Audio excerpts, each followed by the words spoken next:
नमस्कार दोस्तों, आज हम नोएडा मेट्रो रेल कारपोरेशन में पूछे गए प्रीवियस ईयर के क्वेश्चंस करेंगे।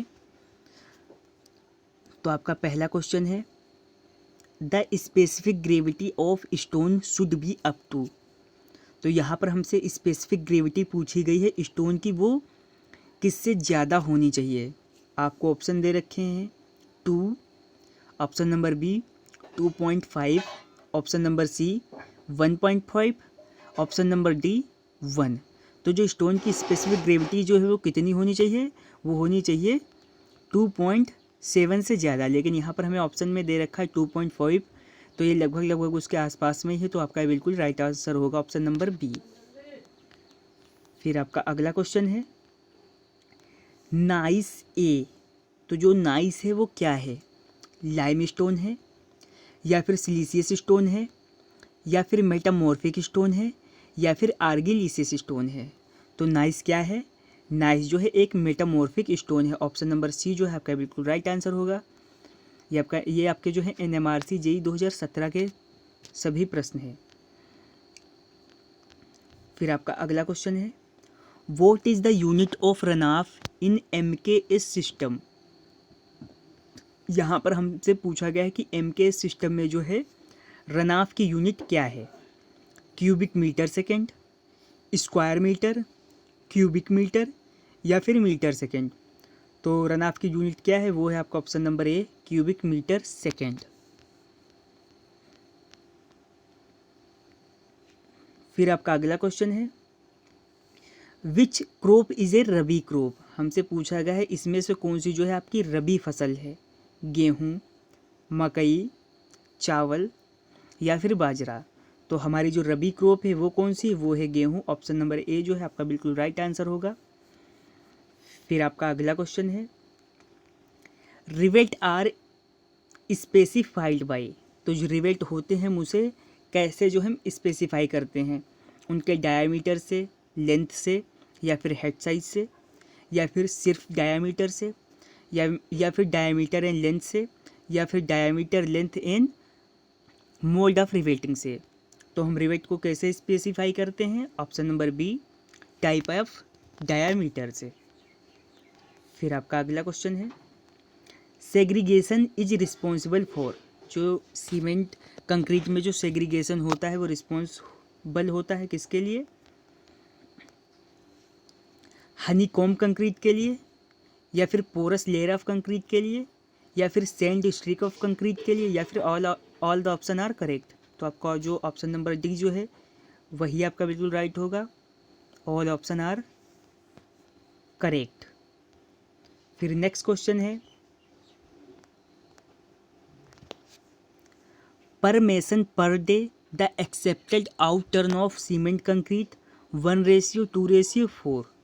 यहाँ पर हमसे पूछा है कि सीमेंट कंक्रीट का रेशियो जो दे रखा है 1:2:4, और आपसे पूछा गया है कि एक मेसन जो है एक दिन में जो है कितना कार्य हमें करके देगा। एक्सेप्टेड आउट टर्न पूछा है 5 MQ, 1.5 MQ, या फिर 2.5 MQ, या फिर 3.5 MQ। तो एक मेसन हमें कितना कार्य करके देगा, वो देगा हमें 5 MQ। ऑप्शन नंबर ए जो है आपका बिल्कुल राइट आंसर होगा। फिर हमारा अगला क्वेश्चन है, the process of arriving at the rough cost of a project is called. यहाँ पर हमसे पूछा है कि प्रोजेक्ट की जो हम रफ कोस्ट निकाल कर जो हम उसकी अराइविंग तक पहुँचते हैं उसे क्या बोलते हैं, तो उसे कहते हैं एस्टिमेशन। ऑप्शन नंबर बी जो है आपका बिल्कुल राइट आंसर होगा। फिर आपका अगला क्वेश्चन है, जो अपनी आर्क होती हैं, आर्क को बेस देने के लिए जो हम वॉल सेक्शन का यूज करते हैं उसे क्या कहा जाता है, तो उसे हम कहते हैं अबटमेंट। ऑप्शन नंबर बी जो है आपका बिल्कुल राइट आंसर होगा।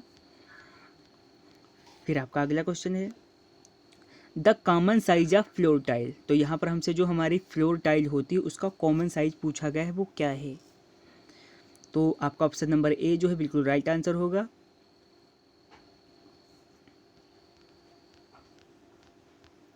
फिर आपका अगला क्वेश्चन है, चेक वॉल जो होते हैं हम उनका यूज किस लिए करते हैं, सिंगल डायरेक्शन में फ़्लो के लिए, या फिर पानी के फ़्लो को कंट्रोल करने के लिए, या फिर जंक्शन पर, या फिर हाई प्रेशर पर।